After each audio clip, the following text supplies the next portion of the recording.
안녕하세요. 메스플 수학응용의 그리스입니다. 오늘은 중학교 1학년 수학 중에 통계단원, 그 중에서도 상대도수와 그 그래프에 대해서 공부하도록 하겠습니다. 오늘 배우는 단원의 학습 목표로는 상대도수를 구하고 이를 그래프로 나타내고 상대도수의 분포를 이해한다.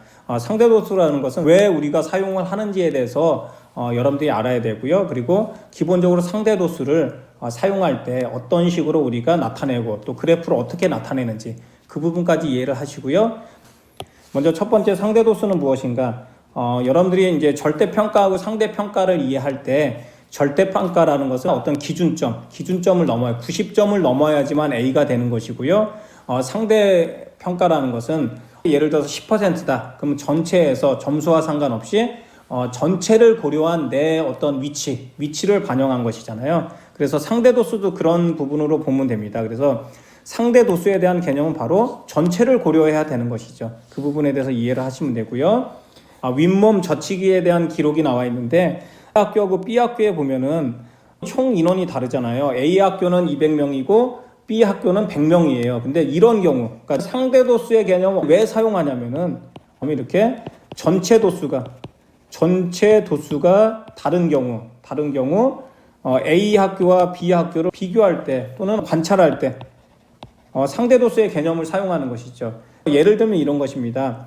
여기 보시면은 40에서 50cm 미만이잖아요. 그러면 여기는 A중학교는 54명이에요. 그리고 B중학교는 29명인데 우리가 이것을 어떤 상대도수의 개념으로 보자면은 지금 원래 도수로는 A중학교가 더 크잖아요. 근데 상대적인 것을 보자면은 이 50이라는 것은 200분의 54가 되는 것이고요. 이 29라는 것은 100분의 29가 되는 것이죠.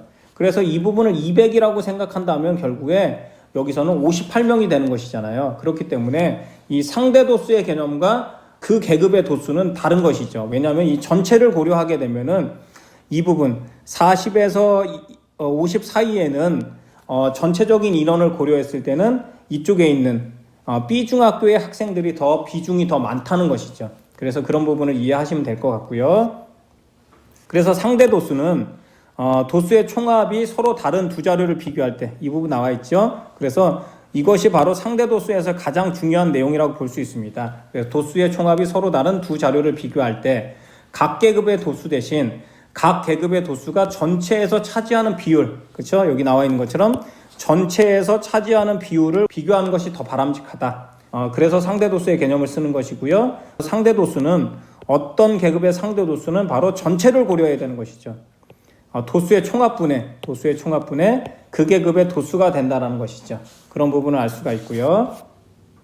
예를 들어서 여기 나와 있는 것처럼 200분의 58은 0.299. 아까 설명한 것처럼 이 부분이죠. 54하고 29. 그러니까 A중학교는 54명이고요. B중학교는 29명인데 전체를 고려했더니 여기는 200분의 54에서 0.27이 되고요. 이 부분 B중학교는 100분의 29에서 0.29가 되죠. 그래서 도수는 원래 도수로 보면은 54가 29보다는 크지만 전체를 고려한 상대도수의 개념을 봤더니 이쪽에 있는 B중학교가 A중학교보다 더 높다라는 것을 알 수가 있는 것이죠. 그래서 상대도수는 여기서 보시면 알겠지만 0 이상 1 이하의 수가 되고 또 상대도수의 총합은 항상 1이 돼야 됩니다. 만약에 1이 안 되면 1을 만들어줘야 됩니다. 예를 들어서 이런 겁니다. 상대도수를 우리가 구했더니 0.33, 0.33, 0.33 이렇게 나오면 0.99잖아요. 이렇게 되면 안 되고요. 상대도수는 이렇게 되면은 그냥 중간 정도의 값을 0.34로 올려서 총합이 그 합이 항상 1이 되게 만들어 주어야 됩니다. 전체를 1이라고 놓고 그 계급에 대한 어떤 비율을 볼 수가 있습니다. 그래서 그 부분 참고하시면 될 것 같고요. 여기 개념 확인에 나와 있는 것처럼 상대도수의 개념이 있다면은 그것을 통해서 알 수 있는 게 이렇게 학생 수가 4명이에요. 근데 상대도수 알 수 있죠. 왜냐하면 전체 도수를 알기 때문에 40분의 4니까 0.1이 상대도수가 되는 것이고요.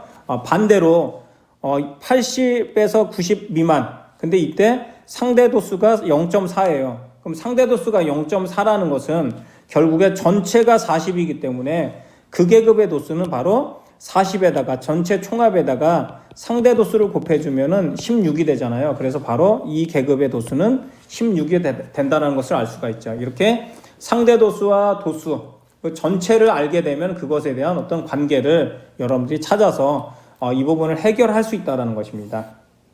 문제 1에도 나와 있는 것처럼 학생 수가 다릅니다. 25명이고 20명이잖아요. 그러면서 우리는 상대 도수의 개념들 나와 있고 상대 도수의 총합은 항상 1이 되게 이렇게 세팅이 되어 있고요.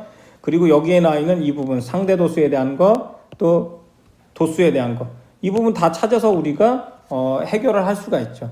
바로 위에서 나와 있는 것처럼 만약에 이 부분의 도수를 알고 싶다. 그러면 이 부분의 도수를 알고 싶다면은 0.45에다가 20을 곱하면 도수가 나오는 것이고요. 반대로 이 부분의 상대 도수를 알고 싶다. 그러면 20분의 3이라서 우리가 이 부분의 상대 도수를 알 수 있는 것이고요. 그래서 이런 식으로 해서 여러분들이 직접 하나하나 해결을 하면 될 것 같습니다.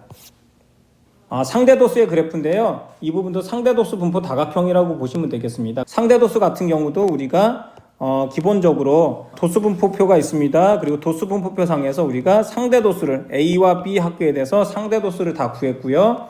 그리고 그것으로부터 히스토그램을 그렸죠. 히스토그램도 가로축은 계급의 양끝값을 차례로 써놓는다.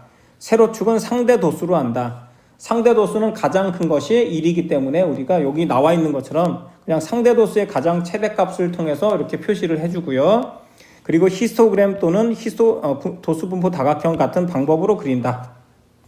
히스토그램을 그린 다음에 거기다가 중간값을 하고 또 하나 내려서 이렇게 표시를 해주고요. 이것이 바로 상대도수에 대한 그래프라고 볼 수 있는 것이죠. 이렇게 상대도수에 대한 그래프를 두 가지를 그리게 되면은 두 학교, A 학교와 B 학교에 대해서 비교를 할 수 있는 것이죠. 상대도수 분포 다각형이나 또는 상대도수나 이런 것들을 언제 사용하냐면은 도수의 총합이 다른 두 자료를 비교할 때 우리가 이런 방법을 사용한다는 것, 이것이 가장 중요한 것이거든요. 그래서 상대도수를 직접 구하고 또 각각에 대해서 여러분들이 어떤 두 자료를 비교하는 그것을 적절하게 비교할 수 있으면은 이 부분에 어떤 학습 목표를 도달했다고 볼 수가 있겠습니다. 나머지 문제들은 여러분들이 직접 한번 풀어봤으면 좋겠고요. 스스로 확인 문제도 과제로 내주도록 하겠습니다.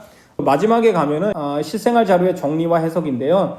이 부분에 대해서는 읽어보고 지금까지 배웠던 내용들이 정말 실생활 속에서 어떻게 적용이 되고 어떻게 활용이 되는지 그런 부분에 대해서 나와 있고요. 그리고 수학적 도구로 줄기와 잎 그림을 어떻게 그릴까. 여기 보면은 소프트웨어에 대해서 사용에 대해서도 나와 있으니까 직접 여러분들이 이지 통계 소프트웨어를 찾아서 한번 해보시면 될 것 같고요.